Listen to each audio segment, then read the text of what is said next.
Salutations, respective viewers. This is George from Ireland, and this video is about Christopher Hitchens, who died coming up for 7 years ago. And I'm worried that the memory is fading. I'm no longer seeing his books in the bookshop so much. So it's time to recall who he was and perhaps inform some of the younger viewers in case they haven't heard of him.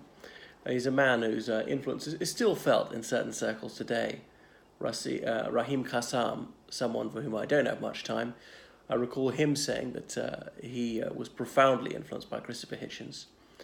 Well, Hitchens was a British-American journalist, writer, gadfly. I remember one blurb on some book by him said, "There's simply no one else in Anglo-American letters."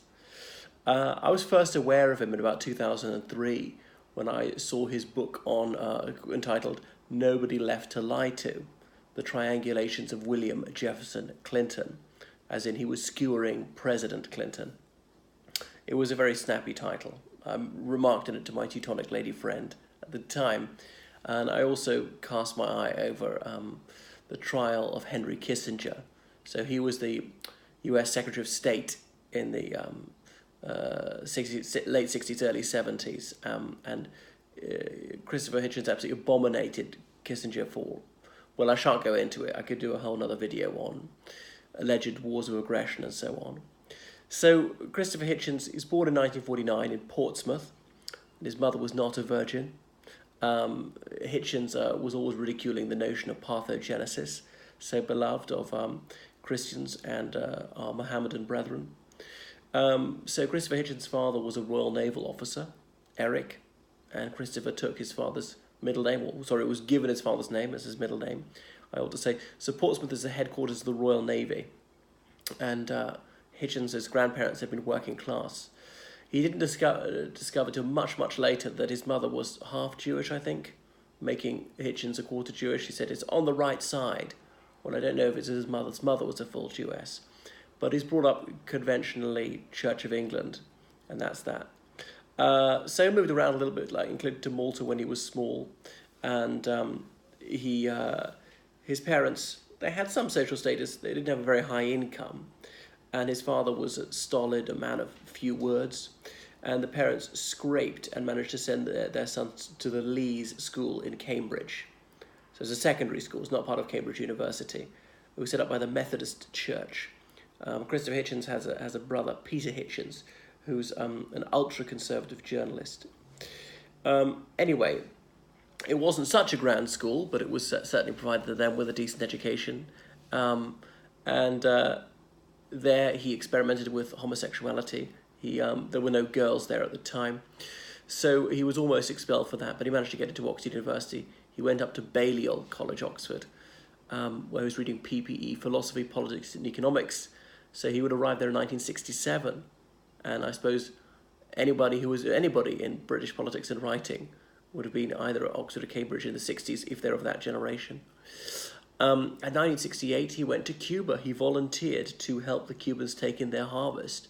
Hitchens, by this stage, well, he'd been a Labour Party supporter. He was in the International Socialists, as a Trotskyist organisation. And to see this new communist government in Cuba, is it a good thing or not? Is it genuine communism or is it some sort of sham? And he was fairly impressed by what he saw. He was troubled by the lack of freedom of expression there. But anyway, then he returned to Oxford, finished off his degree. He only got a third. And sometimes I thought his excessive eloquence, or how would I put it? I can't even think of the word now, which is a rich irony, was perhaps him trying to live down the fact that he got a third-class degree. So was he overly verbose? Maybe that's why. So his parents split up when he was about 21, and his mother began having a liaison with an Anglican clergyman, which the clergyman had to keep quiet because it would be the end of his career. He discovered he was having an affair with a married woman. Hitchens' parents didn't actually divorce, but they were living separately. And then Hitchens had a nasty surprise. Someone said, there's this report in the newspaper about a woman with the surname Hitchens committed suicide in Greece. Hitchens is a very unusual name. I've only ever heard of one other person called Hitchens. So Christopher Hitchens had to fly out to Greece and identify his mother's corpse. She and her paramour had committed suicide. But anyway, perhaps I'm recounting his life a bit too much. He was a bon vivant, which was one of the appealing things about him. So he tried to stay in the pink with ciggies and drink. He even dipped his toe into stand-up comedy. Obviously, his far left politics I find unpalatable, but he was a man who was incredibly inquisitive, who was very productive when it came to text, and he was curious about the whole world, really, and he didn't suffer fools gladly. He slaughtered a lot of sacred cows. But his admiration for Trotsky obviously is deeply troubling. Trotsky, who was a tyrant in his time, and he was heaping praise on Trotsky, despite Trotsky having published a book entitled "In Defense of Terror." One of Hitchens' dear friends was Salman Rushdie, whom he'd known since the 70s. Rushdie was making his way in London as a publisher and as a writer too. Was a supporter of the Labour Party like Hitchens. So he always spoke up for his literary comrade, but Hitchens, since his adolescence, had been anti-religious and refused to pretend to pray at school. Thought the whole thing was drivel. By the way, since he left university, he was completely hetero. But perhaps he was a moralist himself, which doesn't do a bad thing. He was pro-abortion, he was pro-gay, long before it was fashionable. I suppose because he'd more than dipped his toe in the water there. He cared about environmental spending and intervention in the economy, welfare spending. Although he was a socialist, he curiously found economics to be totally dull, because socialism is primarily about economics. So then he thought that the United States' foreign policy was dreadful. His political organization said that we oppose the imperialisms of Washington and Moscow, international socialism. They believed in sovereignty for every country, but cooperation between them. Was sympathetic to Irish nationalism. Anyway, so he said by about 1981 he was bored of London. He moved to Washington, D.C., was a journalist there. The Falklands conflict broke out. It was something he could speak to his father about.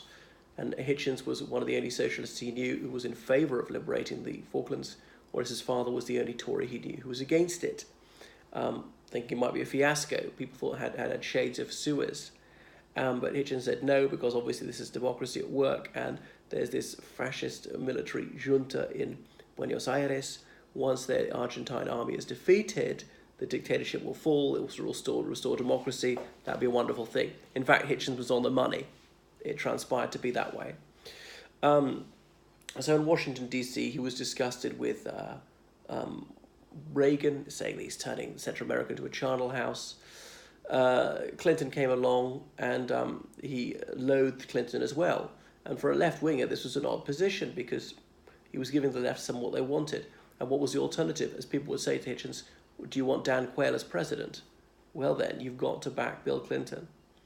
So he considered Clinton to be a menace and an inveterate liar. So the Gulf War, well, that's another fascinating turning point for him. He had been the scourge of US foreign policy for a long time. But 1990, Kuwait was occupied by Iraq, and Hitchens absolutely abominated Saddam Hussein's murderous regime. But should they liberate Kuwait, which is a corrupt absolute monarchy? But on the other hand, if this was done, if Saddam Hussein was defeated, maybe Iraq could be freed and have democracy. He knew about the Kurds, they'd suffered genocide, and Washington just didn't want to know, because they had a good relationship with the Turks and indeed the Iraqi government. But Hitchens said, well, I'm morally obliged to come on board. I know a lot of people are going to get killed in this war, but it's the only way that the Kurds will be safe from genocide, and we must free the other Iraqis too. So that was that. And then he split with a lot of friends on the left in that side. But he continued to lambast US foreign policy even after the East Africa embassy bombings, thinking they were wrong to launch missiles at Sudan. They just hit pharmaceutical factories, not terrorist bases. He had been a good confrère of Michael Moore, but then Michael Moore cast him into the outer darkness, because after 9/11, Hitchens said Al-Qaeda must be annihilated, they mean us harm, this can't go away, and no, it's not our fault. So there was a bit of the compulsive dissenter to Christopher Hitchens. Perhaps he was a contrarian. He was always outspoken, very stubborn. Anyway, then he thought, yes, the liberation of Afghanistan, absolutely right. However, he was frank, and his opinions were somewhat consistent, saying, waterboarding is an abomination. Yes, it is torture, despite the people he approved of doing that. So he thought that George W. Bush was wrong on every domestic issue, but not on all foreign policy. And in this sense, Hitchens said, I'm a single issue voter. Do you want to defend civilization or not? And that's why he even voted for George W. Bush in 2004. By 2008, he said that the Republican candidate, McCain, was senile, and he gave his backing to Obama. And by this stage, Hitchens had become an American citizen. So he was a devout admirer of Orwell, and indeed wrote a book on Orwell. He published so many tomes, including on the Israel-Palestine conflict, was a dear friend of the late Edward Said. So Hitchens, I suppose, regarded himself as being part of the anti-totalitarian left, which is an odd claim for someone who had been an outspoken admirer of Trotsky. So I became fascinated by him towards the end of his life, and watching every video I could see on him, and getting my hands on any reading material that was published by him. So I think he did not bear his erudition lightly. He was perhaps a little bit too eager to demonstrate the breadth of his lexis. There might be other examples of that. So, as I say, his favourite project towards the end was in ridiculing religion. And Salman Rushdie said, well, his anti-religious campaign, that saved him from American right-wingers who were often fundamentalists, religious fundamentalists. Because otherwise, Hitchens was their man, he was their baby, because he'd come on board over 9/11. So he was a man who was certainly widely read, and he liked to debate against religious leaders, and produce coruscating attacks on religion itself, and indeed on the human aspect, the organizations, churches, and so forth. But I suppose he would say that these scriptures are man-made as well, so that's why he liked to pen these caustic attacks on them.